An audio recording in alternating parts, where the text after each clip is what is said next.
Ah ben ça va super bien. On est comme super heureux, fatigué évidemment par une fin de semaine aussi intense, là, intense en émotion et puis évidemment beaucoup d'achalandage, beaucoup d'activités, beaucoup d'actions. Ça fait que, mais on est super heureux. Ça a été, on s'est senti comme vraiment béni des dieux avec une fenêtre météo assez exceptionnelle là. La température a fait en sorte qu'évidemment beaucoup de gens se sont déplacés. Ça fait que j'ai beaucoup de monde. Et puis si on se fie aux commentaires des commerçants, aux commentaires des galéristes, aux commentaires du milieu de Baie-Saint-Paul, les hôteliers qui ont refusé du monde, etc. Sans pouvoir avancer de chiffres, on peut déjà dire qu'on est à la hauteur de l'année dernière, sinon déjà plus que ce qu'on a eu l'année dernière. Ah oui, certainement. Et si on parle de différents millions, au Carrefour Paul-Médéric, il y a des activités. Oui, ben c'est ça. Oui, c'est ça. C'est parce que là, cette année, vu qu'on a instauré un nouveau site d'activité, on a dynamisé la place Rêve d'automne au Carrefour Paul-Médéric. Donc, il y avait une vingtaine d'artistes la première fin de semaine. Ça a amené comme un visage nouveau, finalement, à l'événement. Il y a eu cette ambiance de petite place du village des artistes. Au niveau de la dynamique entre les artistes, ça a été super intéressant. Ça aussi, le feedback des artistes a été très positif. Les gens sont venus nous voir, nous ont dit on a adoré ça, on aime ça, on veut revenir. Donc pour nous, c'est très important. Et puis les gens qui sont venus sur cette petite place, il y avait de la musique, ils pouvaient voir les artistes, rencontrer les artistes, voir de la peinture, écouter tout ça en musique. Donc ça a été vraiment un beau mélange artistique cette journée-là, très inspirant. Et sur Saint-Joseph, alors, c'était animé. Sur Saint-Joseph, là, c'est ça, on avait 23 artistes, on a eu, c'était très coloré, il y avait du monde. On a senti cette année que le public vraiment circulait entre les différents sites d'activité. Mais à un moment donné, là, la rue Saint-Joseph était vraiment noire de monde. On a trouvé beaucoup de preneurs pour les œuvres d'art. Donc l'encan a très bien fonctionné aussi. Il y a eu plus de 23 œuvres qui sont parties. Et la provenance des gens, on voyait qu'il y avait des gens qui se déplaçaient d'aussi loin que New York, des gens qui venaient vraiment de très loin, spécifiquement pour Rêve d'automne, spécifiquement pour rencontrer les artistes. Donc c'est très valorisant pour nous. Et votre tête d'affiche, Umberto Bruni, comment a-t-il aimé son expérience?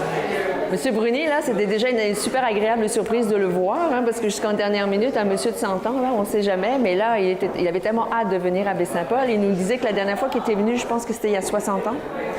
Alors, il avait hâte de revenir voir la région où il avait peint à l'époque. Ouais. Et puis là, il a été, malgré toute sa carrière, malgré tout ce qu'il a déjà pu vivre, il a été vraiment, encore une fois, agréablement surpris par la réponse du public.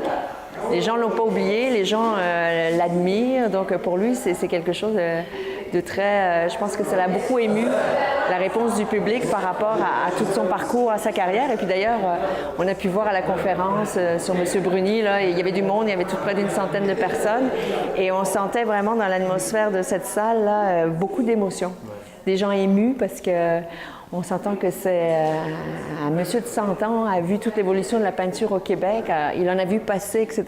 Et puis il a formé des gens, il a donné tellement de cours, et il a retrouvé même des élèves, des œuvres de ses élèves sur les murs du musée. Donc c'est comme une espèce de page d'histoire qui s'est déroulée lors de cette conférence. Et puis ces deux mondes qui se sont rencontrés, le monde vraiment de la peinture traditionnelle que monsieur Umberto Bruni incarne vraiment, puis le monde de l'art contemporain qui est comme très éloigné de ce qu'il fait, mais je veux dire, ça a été vraiment un mélange assez particulier cette journée-là, un contraste en fait, mais beaucoup d'émotions, il a adoré ça, il est reparti vraiment comblé, je pense, c'est ce qu'il nous disait.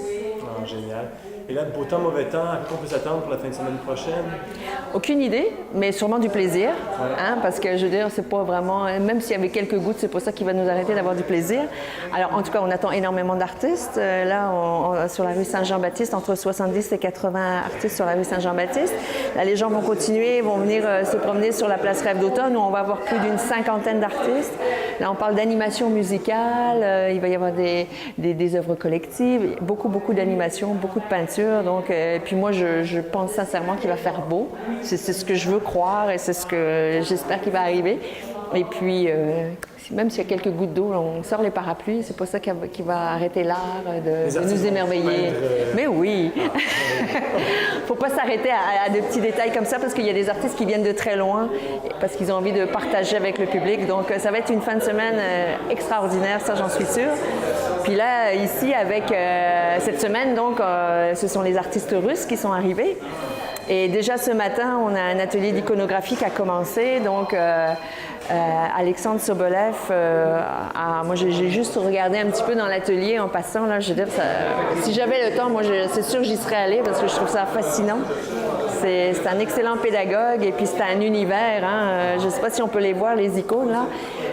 C'est un monde incroyable. Donc, on s'entend que c'est des techniques qui datent du 15e siècle. C'est des techniques qui ont perduré à travers le temps, véhiculées par les moines russes. Donc, c'est quelque chose de très particulier, de très précieux qu'on a ici. Donc, même les gens qui participent à l'atelier, venez voir les icônes. Je veux dire, c'est pas quelque chose qu'on voit tous les jours. Venez rencontrer l'artiste qui va pouvoir vous expliquer un petit peu sa technique, puis venez rencontrer les autres artistes qui sont là. Alors nous, depuis hier, là, chaque jour, on apprend quelque chose de nouveau là, sur la culture russe. C'est assez fascinant, là.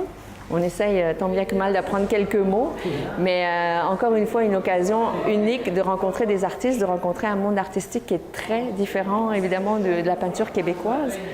Énormément de talent ici, donc ne loupez pas cette chance de venir voir ces artistes-là. Un mot de fin en russe peut-être? Non, moi je sais juste Nazdrovia. Nazdrovia, venez trinquer avec nous jeudi chez Bouquet, puis vendredi au Mouton Noir. Ça va être des soirées russes, donc là évidemment on va avoir des repas russes, la musique, etc. Ça va être l'occasion de fêter en compagnie des artistes.